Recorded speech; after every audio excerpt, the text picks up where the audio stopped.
Welcome to the DFS Build NFL Edition. We're here for Week 6. I'm Kevin Roberts, joined with Taylor Smith, ready to break down the main slate. I think it's a nice, 10-gamer. A lot of good plays off the table here with Thursday Night Football and obviously Monday Night Football and Sunday Night Football, but it's still 10 games and lots to talk about, lots to like, a lot of good value, and also some guys worth paying up for. So, Taylor, to figure out which values we want to use, which chalk we want to eat, and what top plays we want to pay up for, let's go position by position, starting at quarterback. If we look at the top 5 projecting players over at RotoGrinders, we have Lamar Jackson leading the way with the best projection. And then right behind him is Dak Prescott, then Jalen Hurts, Justin Fields, and then Jordan Love. Those are the only guys that are coming in with a projection above 20. So of that 5-pack, are any of those guys options that you're gravitating towards and building your lineups around? Not building around. I don't mind Jalen Hurts. I don't mind Jordan Love. Arizona, not a very good defense. They played well last week, but I'm not buying into that fully. And Love, very, pass heavy so far. Weapons should be somewhat concentrated. I'm not sure what the status is of Romeo Doubs. I assume he's going to play, but suppose we'll see. And Hurts is okay, always for the rushing upside touchdown stuff. Cleveland's not a good matchup. Saquon being there is not great. But he is cheaper than he was last year. He's only $7,200. So getting a dusting of him and of Jordan Love. But for the most part, I'm going a bit cheaper at quarterback today, this week.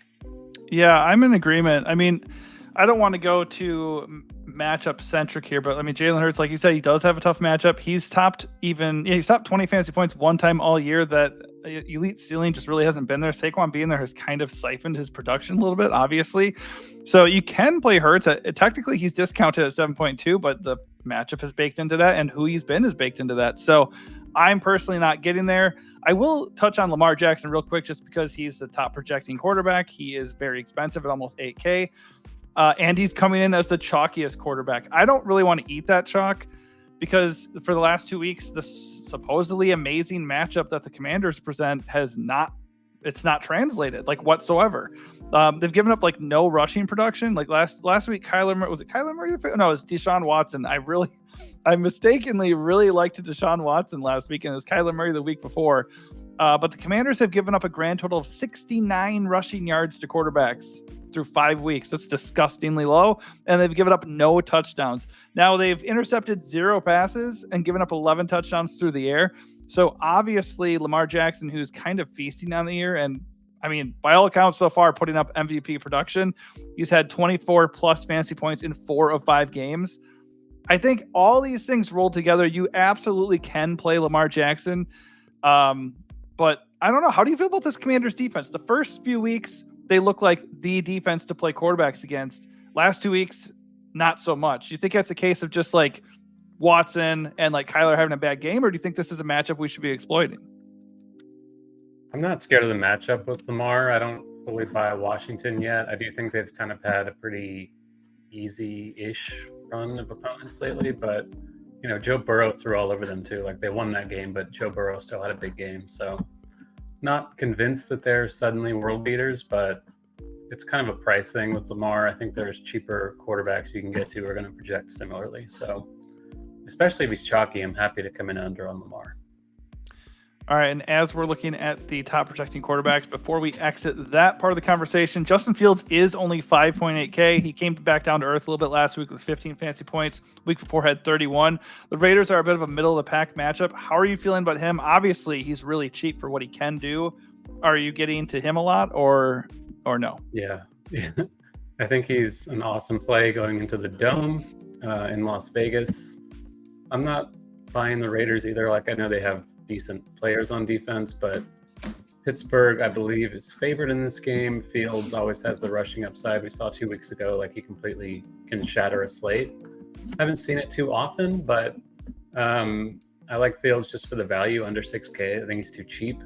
You can play him with Pickens or Freiermuth. You don't have to. You can always play a guy like that in the nude, but I do like Fields quite a bit. He's one of my favorite plays on the slate. Yeah, as far as value goes, I do not disagree with you at all. I'm going to kick it over to ownership, and honestly, nothing really changes. These guys are all projecting really well, and they're all going to be pretty owned. We have Lamar Jackson coming in at 14%. He's the highest owned quarterback right now. Just behind him is Dak Prescott, who is somebody we did not touch on. He is projecting extremely well, second best projecting quarterback of the week, and obviously second highest owned. So since we haven't touched on him, let's touch on him real quick. I do have interest in Dak Prescott just because Cowboys cannot run the ball. The Lions, rank? They're pretty bad against the pass. They are bottom 10 against quarterbacks and bottom 2, second worst against wide receivers. So Dak Prescott feels like kind of discounted here, all things considered. I don't love that he's going to be owned, but as we know, quarterback ownership is kind of overrated. It's if it's like they're about 10 to 12%, it's kind of split up top. So you're saving $1,100 compared to Lamar, and we know Dak has a massive ceiling. So how do you feel about Dak? Yeah, he's my highest owned quarterback as of now. Just the discount you get from him compared to the top tier is noteworthy. Projects pretty similarly to guys like Lamar at the very top. Matchup's good. Detroit, I think a couple weeks ago, Geno Smith threw for almost like 400 yards against them. You can throw on them. They're indoors, which is good. The natural stacking partners, CeeDee Lamb and Jake Ferguson. Pretty easy to build that stack with Dak a little bit cheaper. And he does have occasional rushing touchdown upside, so there is a potential for that, especially given the way they can't really run the ball too effectively with Rico Dowdle now kind of leading the way. So Dak looks great. Not concerned about ownership. Like, I'm happy to play him regardless, I think. Yeah, I agree. So before we kick it over to like what value plays we like at quarterback, let's just kind of brush up on the kind of mid-range guys that aren't projecting the best or coming in with the most ownership, but still look pretty viable. So a couple of them would be Kyler Murray at 6.8K. He's just below that top 5 group. And you have Jaden Daniels, who's 7.3. He's right there with Kyler Murray, coming in with a 19.4 fantasy projection, and he is 7.3K. So those two guys look pretty good, and they look to also be a little bit overlooked. Are you getting into any Kyler or Jaden?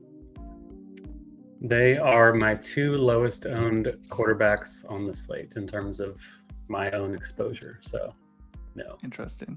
Well, I will say, I think Kyler looks like a pretty darn good pivot off of Dak if Dak is going to be that owned. And Kyler's only $100 more, and his projection is not that far away, and he is going to be basically unowned by comparison. So I do like Kyler a good bit. Jaden Daniels is $500 more than Kyler. I think the Ravens-Commanders game obviously could be a shootout, so Jaden Daniels is appealing, but his price has come up, so I'm probably not going there. Just as a whole, I'm not really looking to pay over $7K for a quarterback this week when you have viable options, like you said. Jordan Love, Justin Fields is a good value. Dak and Kyler are pretty good prices for what they can do, so I don't really want to do that. Let's look to value, though, because we might not want to do that. We want to save some money at quarterback and go get those studs. Justin Fields is the number 1 value play at 5.8K, but there is more value to be had in the form of 4K flat Spencer Rattler. Yeah, it's kind of like in baseball when you have a 4K starting pitcher, like just wildly underpriced for a starting quarterback. But, yeah, it's a guy making his first NFL start. He's a rookie. He wasn't like a first-round pick or anything.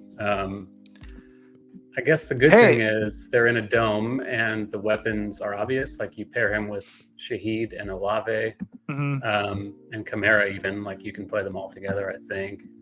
I get it. I currently am getting to him as my 4th highest exposed QB on the slate, which does not feel good, but it does feel better than my 2nd highest exposed QB, who I will not be playing to this degree, Aiden O'Connell. But I know. Well, he's 4-9, and he's in a dome also. So yeah, he's facing the Steelers, who are a pretty good defensive team. But anyways, yeah. But yeah, I think Rattler's a good play if you can stomach the risk. Obviously, there's a lot of opportunity costs, so I don't know. I'm kind of nervous about it, and I want you to talk me out of him. I was kind of hoping you would do the same for me, because he does. Okay, are you looking at more like free square or trap? Like, where are you leaning there? I'm kind of leaning free square. Rattler came out of college as, well, initially he was looked at as a possible first-round draft pick. That didn't happen. But even when the Saints got him in the 5th round, a lot of people have been talking like, oh, Rattler's the quarterback of the future because they got a steal.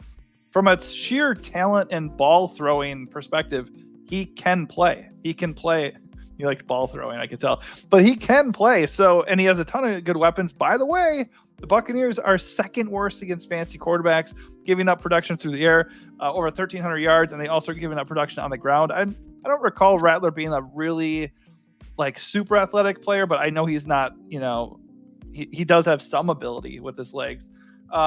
It is what it is. He's 4K. The matchup is good. And he grades out okay. If we're looking at Aiden freaking O'Connell, we definitely should feel pretty good about Spencer Rattler. Yeah, I'm going to mush them both. I don't want to get to as much of these guys as I currently am. I'd much rather play Fields for a little bit more. I think Dak is a great play. We didn't talk about Baker Mayfield at 6'5" in the dome on the other side of that New Orleans game. I think he's a pretty good play with obvious stacking partners. Decent value on him, I think, and the matchup's fine. Don't mind any of that. Beyond that, it's pretty slim pickings. Like, I'm not diving for Deshaun Watson or Andy Dalton or Bo Nix or anyone like that this week. Do we know the status of Will Levis? Is he in? Full participant. It might be Levis season, especially since there probably will be ownership on Rattler. And maybe not O'Connell. Is Rattler getting ownership? No, not really. If nobody wants to take that dive, I feel a little bit better about it, to be honest. But I will note Levis just because, as bad as Levis is as far as like turning the ball over, he actually is a bit of a gamer sometimes. He does have 2 games over 13 fantasy points. If he could just not turn the ball over every 5 plays, he could have had a 20-point outing against the Packers, close to that against the Jets. Then he got injured in his 4th game of the season. So he has weapons. He has Nuke. He has Calvin Ridley. He has Tony Pollard. He faces the Colts, who are 3rd worst against fantasy quarterbacks. I like Will Levis. I mean, this feels very much like Deshaun Watson last week. By the way, I don't hate Deshaun Watson. Also, at 5.1K, the Eagles are a bottom 10 defense. They're probably going to put up some points. He had Deshaun freaking Watson, man. You can end the Deshaun Watson analysis now. No, but I do like Levis. I think he's just like another interesting guy that is below 5K, which is pretty gross. I think not all those guys are going to hit. Okay, so that's just the reality of that situation. But one of them probably will. So I think this week comes down to getting it right at the quarterback, at value for quarterback. So are we good on that position? Or is there anybody else that we've heard? Oh, by the way, I should know Kirk Cousins is 6.2. You've stated a couple times when we were talking about him. Obviously, doesn't bring you much as a runner or anything at all. But he has the Panthers, negative rushing yards this season. Hey, that's kneel downs, buddy. That's kneel downs. Hey, but you know what? The Panthers are an amazing matchup, one of the best matchups on the board. I think they are 5th against fantasy quarterbacks, 11 touchdowns allowed through the air. He won't run, but he might dice them up. So I do like Kirk Cousins a good deal as well. All right, moving along here, let's talk about running backs. The top running back for the slate, it is kind of impacted by the fact that there aren't a lot of really good running backs on this slate, and also not a lot of really good running backs in smash spots. But Alvin Kamara comes in with by far the best projection at 24 points. That is 6 above the next guy. Naturally, he's going to be owned. He's pushing for 20% ownership, but he's not the chalkiest running back. If we look at just projections alone, we have Kamara followed by Hubbard. We have Bijan Robinson, Najee Harris, and Ramondre Stevenson. That is disgusting. But of that 5-pack, as far as projections goes, which of those guys do you like the most?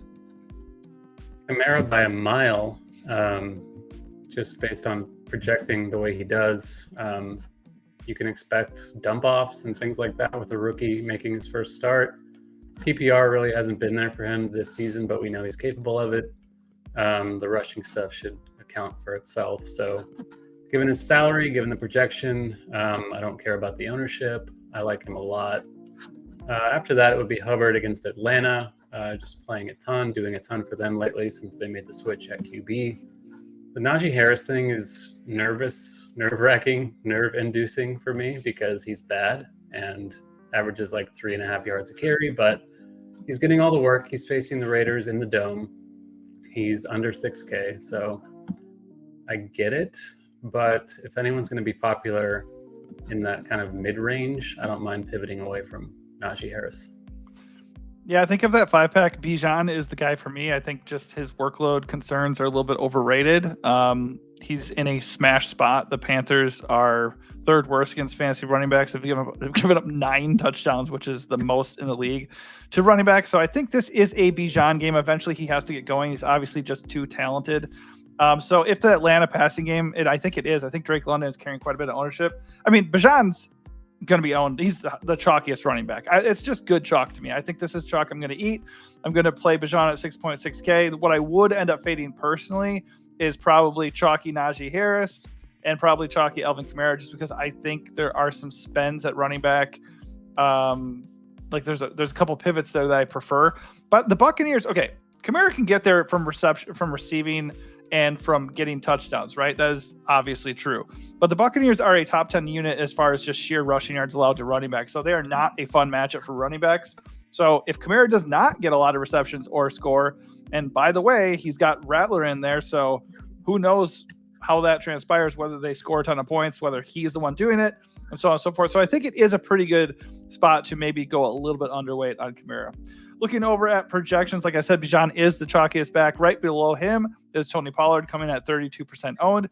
And he's the only other guy we haven't touched on already. Harris, Kamara, and Hubbard round out the top 5 for projections. We know where we stand on those guys. So just give me your thoughts on Tony Pollard.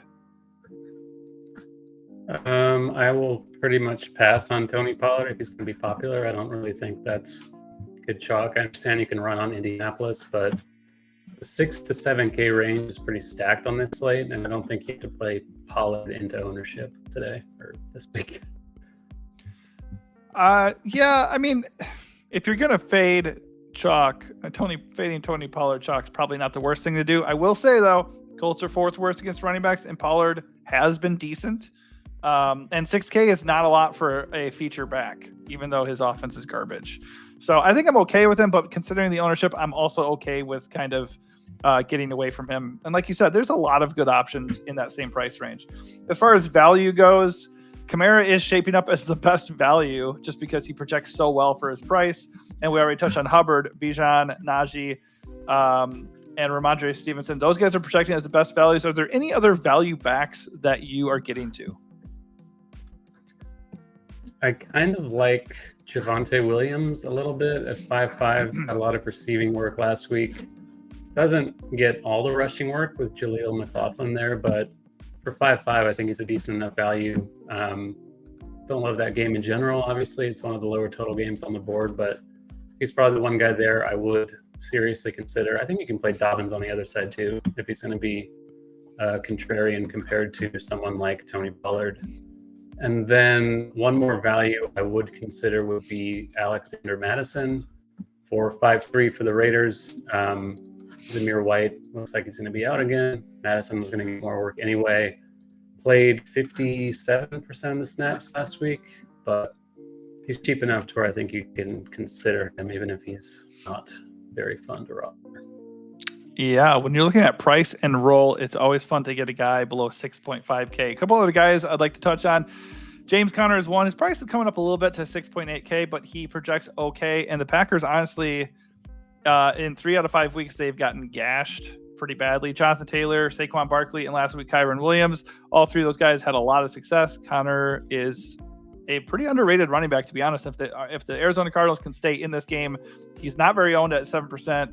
I think Conner is kind of interesting if you want to drop down into the mid-range and not pay up for Kamara or pivot off of Bijan or Hubbard. And then I was kind of talking about if you wanted to pivot off of Kamara, you could get some lower owned options. At half the ownership, we can pay up $500 more and get Saquon. The matchup against the Browns isn't good, but Saquon obviously is kind of matchup proof. He's coming in at 11% owned, and literally half the ownership is Derrick Henry, who's 8K flat against the Commanders.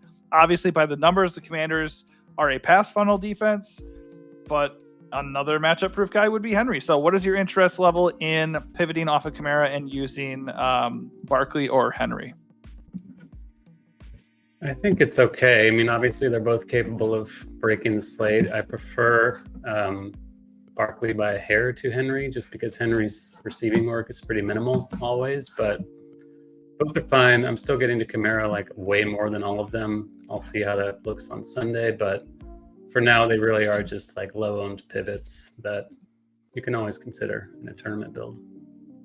Yeah, that's one of the things I will be personally doing quite a bit of is pivoting off of Kamara, eating some Bijan chalk along with it, and kind of probably pairing like Bijan's the chalk I will eat, and then I'll probably pivot off of Kamara to Saquon or Henry quite a bit, and then obviously I like James Conner too. All right, moving over to wide receiver we go. If we look at the projections, Amon-Ra St. Brown, the Sun God, is paving the way. With 21.56, the top projecting wide receiver of the slate. Right behind him in the same game with the Lions versus Cowboys is CeeDee Lamb at 20.8. They are by far the top two options on the slate. They're both over 8K, and yet they still seem not expensive enough. Not too far. Well, a little bit far behind them. But to round out the top five is Drake London, Chris Godwin, and A.J. Brown. Brown is making his first game back from a hammy issue, so not sure what to expect there. Of that group of five, which ones do you like the most? Godwin is my favorite of that by quite a bit, just because he's cheaper than most of the others. PPR machine, I mentioned really liking Baker this week. Naturally, I like Godwin. I like Mike Evans. Pretty easy to play them all together if you want to. CD looks great. I mentioned liking Dak a lot. I also like Jalen Tolbert at 5K flat. Feels a bit chasey after a big game the other day, but no Brandon Cooks.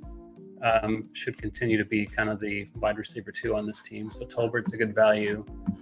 And at the high end, Amon-Ra, like you said, no qualms with him at all. Yeah, I mean, his ownership isn't even egregious, 15%. Same with CD. I mean, of that 5-pack, I think my favorite play is going to be CD. That's not going out on a limb, but I just think he has the second best projection. The Lions are second worst against wide receivers, and he's only 13% owned. That feels dumb to me. Like I'm going to just hammer CD all day this week. Drake London is coming in chalky. So I think I'm probably just going to pick a side. I'm either going to eat the Bijan chalk or I'm going to eat the Drake London chalk. Great play, 6.7K, went off for 30 fantasy points last week. Nothing wrong with him. It's just, it would be an ownership play depending on what I want to do with Bijan. Just usually there's a negative correlation between a running back and wide receiver. Like usually if a running back goes crazy, his teammate, his wide receiver probably isn't also getting like 30 fantasy points. So that's what I would do there. I am with you on Chris Godwin. I don't know if he's going to slay. Like I don't have a ton of interest in Baker Mayfield because the Saints do have a decent defense. But I damn sure don't want Mike Evans, who has quite the history with Marshawn Lattimore. I feel like he has one wide receiver 1 effort in like 11 meetings with him or something crazy. Like it's bad. Like it's not noisy. It's like these guys hate each other. Mike Evans is always live to score a touchdown. It's not noisy though. If you see these guys play, like Lattimore takes it personally. Mike Evans is obviously good enough to make me look stupid. I just will not be playing him. And by default, if Evans is actually going to be locked up and not getting that production, who is going to? It's going to be Chris Godwin. So I like him quite a bit. I'm with you on that one. As far as projection guys goes, I'm not gonna play AJ Brown coming off of a hammy. I'm just not gonna do it. So that does it for those top 5 guys as far as who's coming out with the best projection. If we look at ownership, this might surprise you a little bit. If you had to guess, who's the second highest owned wide receiver on this slate? Pickens. No, Terry McLaurin. Scary Terry coming out with the second most ownership. Yeah, I don't know how accurate that's going to end up being, but the main reason why is because he's had a bit of an awakening in the past couple of weeks, and also he is 6.4K in a game that is projected to be a bit of a shootout. By the way, the Baltimore Ravens, bottom 5 defense against wide receivers. Those are like the 2 run heaviest teams in the NFL also. That could be kind of trappy for the passing game, I think. It could be, but they're both pass funnel defenses so far. So I don't know, like that's why I was kind of asking you, like how much can we buy into what the Commanders have done the last couple weeks, or like what the Ravens did against the Bills? Like it's tough to really assess. It's only been 5 weeks. We don't know for sure. I personally will probably get away from chalky Terry McLaurin. Okay, I'm just not super interested in that. So that's one way for me to get away right away. I know one guy that you like is Deontay Johnson. Price is still really good at 6.1. I was not on him last week. I'm still not on him this week because he's probably going to go up against AJ Terrell. But I think as far as role and price goes, that's fine. And to round out the top 5, we have Josh Downs at 5.5K, carrying 16% ownership, and the guy we already talked about, the Sun God. So of that group, the one that's the most appealing to me is going to be Josh Downs. Michael Pittman is doubtful, so Josh Downs is just naturally going to get a boost. The Titans are not a good matchup at all, but as far as just pure volume, I would prefer Joe Flacco like by a lot at this point. But Downs is cheap and he has a huge role, so that feels like pretty good chalk. It's okay. The issue is, like, we talked about this the other day with Xavier Worthy. Like, he's not the same kind of receiver as Rashee Rice, so he's not naturally going to step right into the Rashee Rice role. I think we can make the same comparison with Pittman and Downs. Like, Downs is kind of a runt, like a slot guy, deep threat type. I think he's a fine play, a fine value and all that, especially if Flacco's in there, but I don't think he's a smash at all. I don't think he's going to suddenly become Michael Pittman, for example. So he's okay. Feels a little chasey. I don't mind A.D. Mitchell at 3.8 or 3.9. I think he's a decent enough value if he steps into a bigger role, though.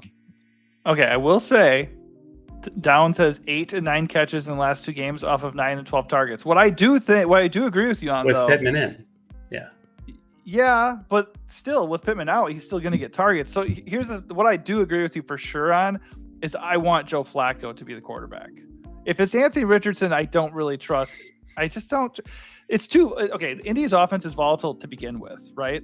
But if Flacco's in there, I at least know he's going to correctly execute the offense and get the guys the ball.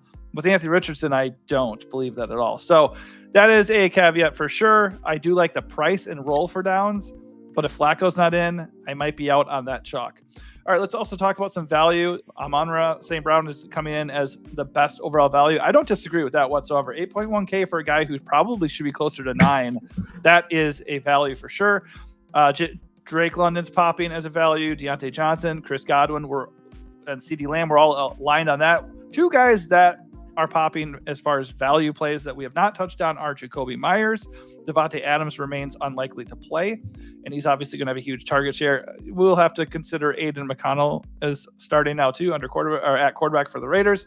And then there's Ladd McConkey for the Chargers at 4.9K. So those are 2 new guys here that we have not touched on. Of those 2, are you feeling comfortable about either one of them? I wouldn't say comfortable is the right word with Jacoby Myers in particular, but he is a good player with a track record of performing even with shitty quarterbacks. So this should be nothing new for him. I think he's an okay value. I think he's also carrying his own Q tag right now, so keep an eye on that. But yeah, he didn't practice on Wednesday, so definitely monitor that. Trey Tucker, 4.2 flat or 4.2 is also a fine value, kind of in the same vein as Adonai Mitchell. Mm-hmm. I don't mind McConkey. Gets a decent amount of targets. The matchup against Denver is not ideal, but he is cheap. I mentioned Tolbert, another value I like quite a bit for Dallas. I don't mind going back to Dontavion Wicks after he burned everyone last week. 5.2, I like Jordan Love. I like the matchup against Arizona. If people are off Wicks, which I imagine they will be, I think he's a very good buy low. My favorite value, who we haven't talked about, is George Pickens, though.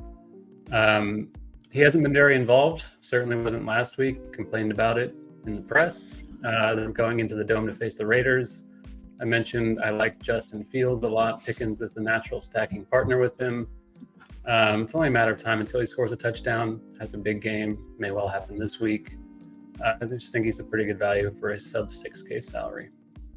Yeah, I have nothing new to add to any of that. I think those are money calls, particularly the Wicks call. I love it when recency bias works in my favor, and nothing has changed except for the pouting Romeo Doubs is back. I don't see why that would matter. Wicks had 13 targets and 2 touchdowns 2 weeks ago. He was still very involved last week. He just didn't haul in his catches. So if he's a little bit more efficient, he is going to smash that 5.2K price tag. And by the way, Jacoby Myers is questionable. He has had 9+ targets in 3 straight games.